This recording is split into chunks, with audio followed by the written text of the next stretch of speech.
There are seasons in life when you don't have enough time, not enough money, no mentor, and no safety net. Everything lands on your shoulders at once. On paper, that looks like a disaster. But something strange starts to happen. You begin operating differently. Every decision suddenly matters. Every step needs a reason. There is no extra. There is no "we'll fix it later," because there is no later. When resources shrink, your brain upgrades. When you can't afford to hire someone, you learn the skill. When you don't have free time, you stop pretending you do. When nobody shows you the path, you stop waiting for instructions and start drawing maps.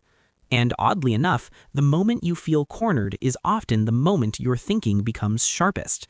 You stop buying things because they feel good and start asking, is this actually worth part of my life?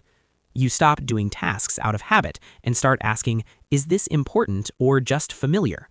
You stop hoping luck will save you and start building systems so you won't sink when waves hit. Here's the uncomfortable truth. Abundance hides mistakes. When life is comfortable, you can waste time for months and barely notice.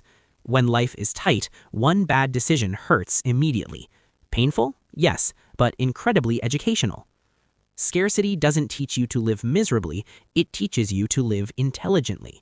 You learn optimization instead of accumulation. You remove what is flashy to protect what is essential.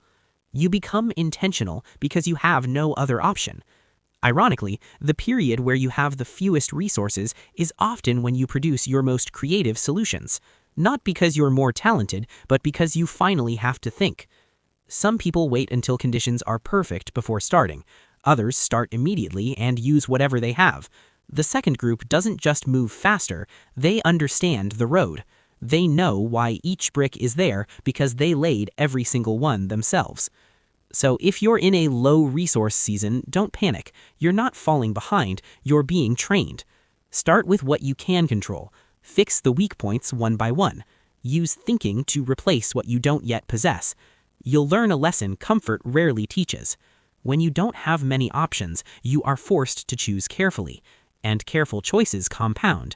Later, when you finally do have money, time, or help, you won't just use them, you will direct them. While others are experimenting, you're executing. While others are guessing, you understand. Because you didn't begin with advantages, you began with constraints, and they accidentally turned you into someone who knows exactly what they're doing. Also, small bonus, once you survive a month of checking your bank app before ordering takeout, very little in adulthood can actually scare you anymore.